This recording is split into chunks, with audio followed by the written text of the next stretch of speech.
Hi, I'm Bob Coleman, and we're talking Main Street and the small business lenders who help it grow. Lance, good to see you. Katie, good to see you. And then we have our stealth American banker editor, John Rioski. Yeah. John, thank you for joining us. Thank you. Good to be here again. Thursdays with John. That's what we're doing. We got big news. But before we get to that, let's go to our poll questions. We're sort of giving away the big news, but that's how we're going to do it. John's going to talk about this, but well, John, you know what? Go ahead and, let's do this before we cut off the poll, John. What happened with the PPP legislation? Well, the Senate passed it. It's not a typical vote where you had a number, I could say 96-4 or something like that. It's unanimous consent. There was a little bit of dissent, but that was, I guess, massaged by the Senate Majority Leader, and the bill moves forward. President Trump is expected to sign it. Not exactly sure when that will happen, and then I think it will be a very quick ramp for SBA to actually write the, I guess they'll probably an interim final rule, or but to implement it. They'll move very quickly on this. John, so, what I'm amazed at, the Senate was unanimous. The House, there was one nay vote. So Congress, you had all but one support this legislation. Yes. Well, I think there was a little bit of more Senate opposition, but probably you could describe it as a handful. It was overwhelming, and certainly nobody wanted to be responsible for calling the Senate back into session physically. So, the bill moves forward. Go back and tell us what exactly this means. Someone's reading this, I'm sure, and they go, "What are we talking about? What's the 60% payroll threshold? What does that mean?" That means, prior to this, the threshold that that I was about to say Congress, but I'm wrong in that. The threshold that the agency had established was 75%, and that meant that 3/4 of the loan had to be devoted to payroll costs. But that became a big bone of contention, and Congress has acted to sort of dial that back. Obviously, still 3/5 now, 60%.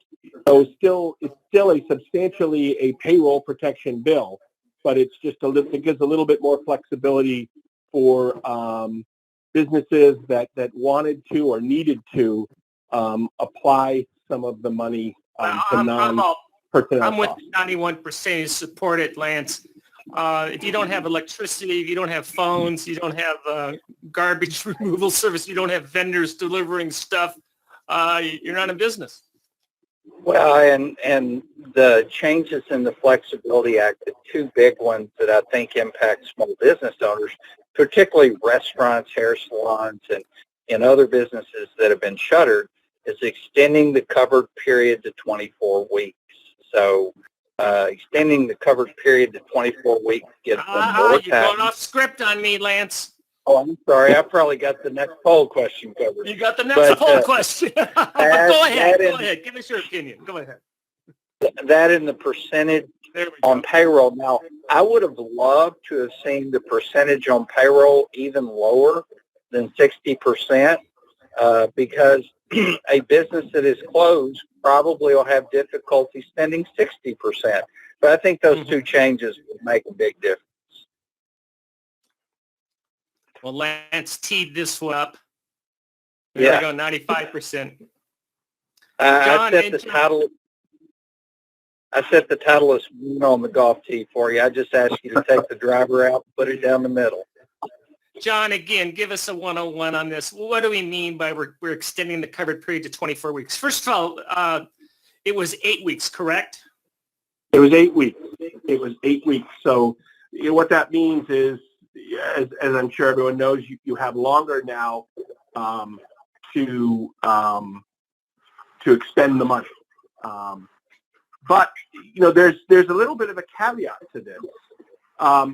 The 24-week period is good for everybody who gets a PPP loan going forward, and it can be extended by agreement of both parties. For the people who already have the Paycheck Protection loans. So I got to believe that most people will be eager to do whatever they can to make this a smoother process. So I don't think that will be be an issue. But it's worth mentioning that for the people who have the loans already, that has to be agreed to by both parties. Yeah. And do you think that'll happen? I would imagine so, because everyone has been asking for flexibility, and now they have a formula that allows flexibility. Well, and it matches up with the 6-month deferment on payments. So there's no payments due for 6 months. The 24 weeks is not exactly 6 months. It's within a day or two of being 6 months. So I would think in most cases a participant financial institution wouldn't have a problem with 24 weeks. Yeah. Let's get Katie in here into the conversation. Katie, what is your reporting showing you? Just, I think John's done a great job explaining all of this stuff. Just yesterday when I was watching, I was getting kind of concerned when we had the one senator who was not quite sure about this and wanted to rewrite some of it. I'm glad that it did get passed last night, though. It really is a good way to get the flexibility needed so that Main Street businesses can handle different kinds of situations that they're in because of the health crisis. Katie, who was that senator? I'm sorry, I don't remember his name. John, I think you know who it was. Who was it? Senator, and I hate to cause trouble for people, but Senator Ron Johnson, Wisconsin. There you go. But again, though, he had some reservations, but in terms of the big picture, he said, let's go along with this. Yeah, that's part of Washington. No legislation is perfect for every member, so you go along and get the best deal you can for your constituents. Yeah. Bob, I don't think he was against it in any way or form. He may have wanted to tweak or change some of the characteristics within the Paycheck Protection Program Flexibility Act. So I think there was I think everyone supported it. I just think that it's like I said earlier, I would have loved to have seen the percentage on payroll be dropped even more, maybe to 50%, right. And that may have been one of his areas of concern. Yeah. But obviously 60% is a whole lot better than 75%. Hey, John, I know you just reported on this, so we're going to ask the poll question, then we're going to have you talk about your reporting. Sure.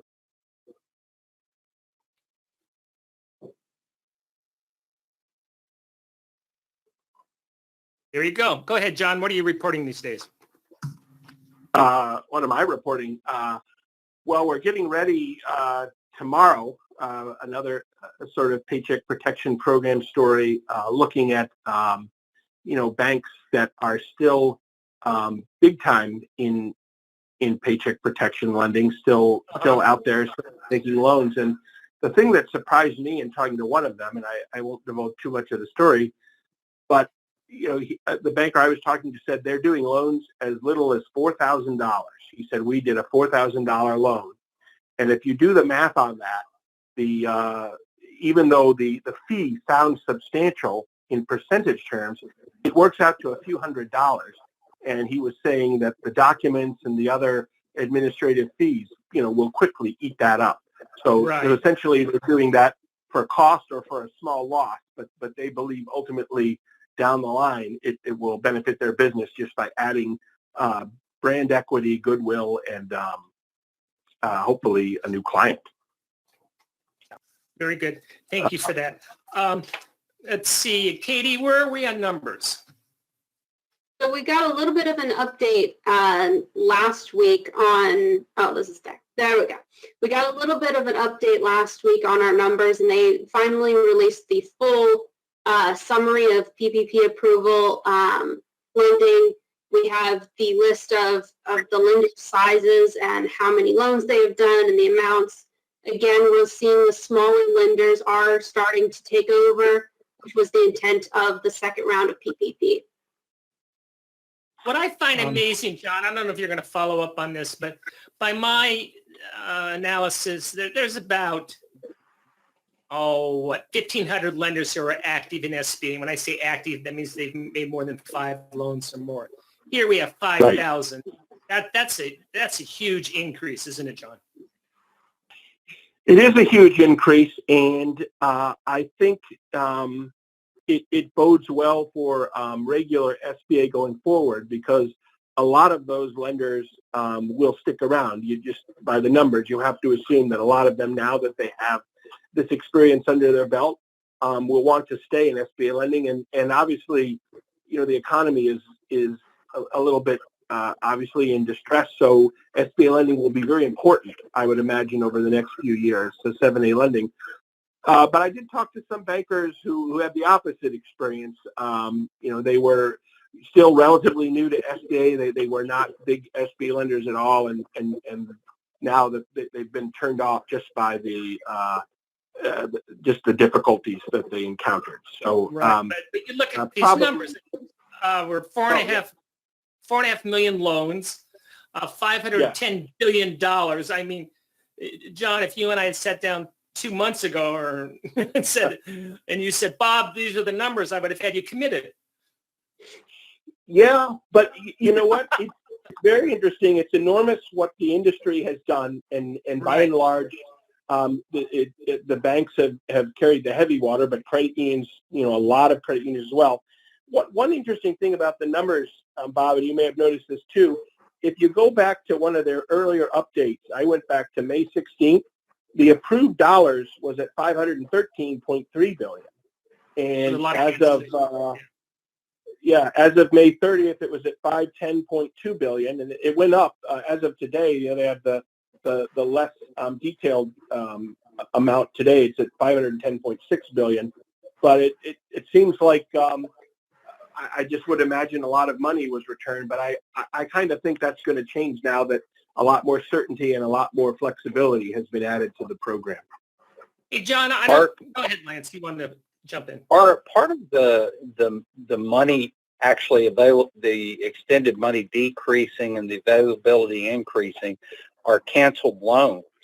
Loans that financial institutions put into the system, got an approval, and the customer either declined to accept the loan, and so the banks, a lot of financial institutions are just now, or through the month of May, have gotten around to canceling those loans where the customer did not accept the approved PPP loan. Right. And some of it's duplicate applications. So, I mean, there are a variety of reasons that the number is kind of interesting. We were told one amount was available, and then that number, I see the report, and it's like, okay, there's more available today than there was a week ago. Yeah. It's interesting. Number one is healthcare and basically the healthcare industry. And yesterday I was talking to my doctor in the hospital.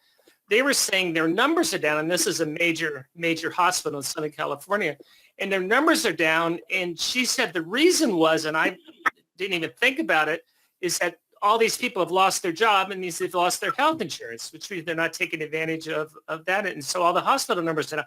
And if that's happened in urban areas, hotspots in Southern California, you can imagine what's going on in rural America. Yeah. But let's see, we got go ahead. I was just going to say, I'm expecting, I guess, taking a fire. I think the numbers will begin to tick up a little bit more rapidly once this bill, once the provisions of this are put into law and put into effect. The bills, the Senate and House bills. Got a bunch of questions. Let's hit some of them. I know I'm not going to get to all of them, so we'll hold them over tomorrow. This is for the panel. Does the new legislation give the borrower a full 24 weeks to use the funds for eligible payroll, or is it still limited to an 8-week period? Well, the new legislation is specifically related to new PPP loans, and like John shared, the covered period can be extended at the agreement of the participant lending institution and the borrower if necessary. I'm telling all my borrowers, if you've already spent your money on payroll, let's get your forgiveness application together. There's no reason to worry about the changes in the program, but it will be impactful, Bob, on that restaurant in Southern California that's been shuttered, that got a PPP loan and could not bring all the employees back. It'll give them more time to actually use it and get forgiveness. Lance, we keep on getting this question, which means there's a lot of uncertainty on how to calculate this. But again, how does the FTE requirement work? Do we just have to match the FTE from February 15th on a given date, or over a period of time? How do we calculate full-time equivalency? I think the full-time equivalency is calculated at the time of the forgiveness application. So you're going to calculate it based on that. Please understand that if you read the forgiveness application clearly, and we actually did a webinar on this a week ago, there are some exceptions. One of the exceptions is, let's say you had 5 employees and you had to fire somebody for good cause. Say they were stealing, you fired them, and at the time of application you only had 4. You're not going to be reduced because you fired somebody for cause. Also, let's say you had 5 employees and you issued job offers for them to come back to work, and 3 of those employees sent you an email and said, "No way, Jose, I like the $600 a week plus my regular unemployment." If that occurs, there's an exception to that. So there are some exceptions, but the FTE calculation occurs at the time of the forgiveness application. And we get this question also, which is, are borrowers able to increase their PPP loan with these new changes? Lance.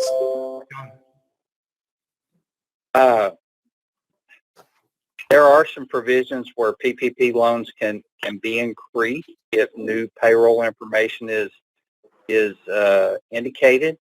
There's an interim final rule on increases.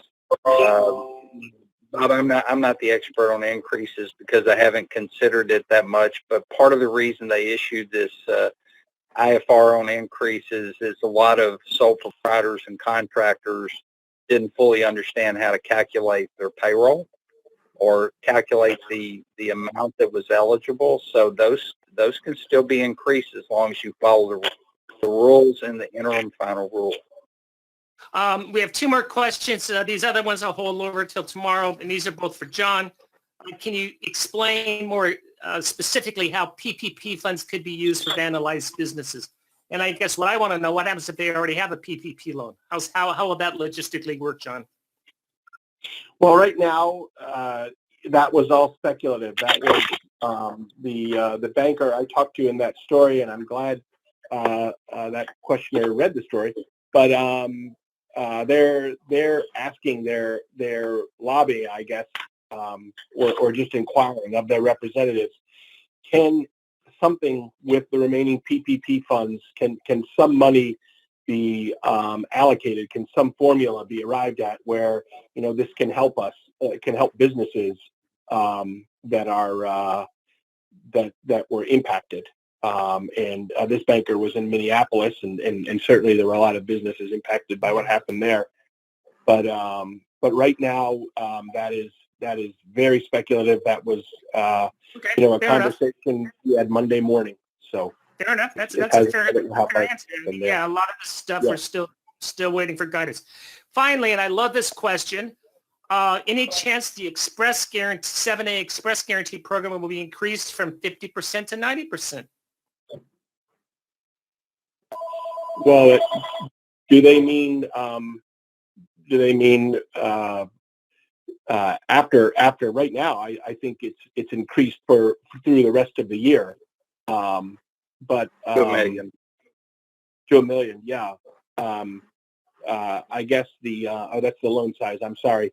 I don't think so, and I'll tell you why.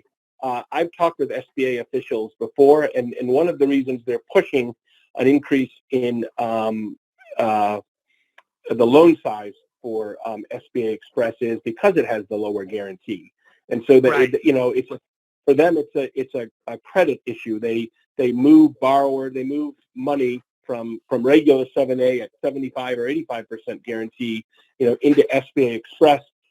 There's a trade-off. You get a much faster turnaround time and perhaps a better experience, but you get a 50% guarantee. So, Great. so I doubt that will happen. Well, Katie, Lance, and John, good stuff as always. We appreciate it. A lot of good news. John, thank you so much for sharing your time with us, and thank you for joining us today for the Coleman Report live show and for supporting America's Main Street, one entrepreneur at a time. Talk to you tomorrow. Thank you.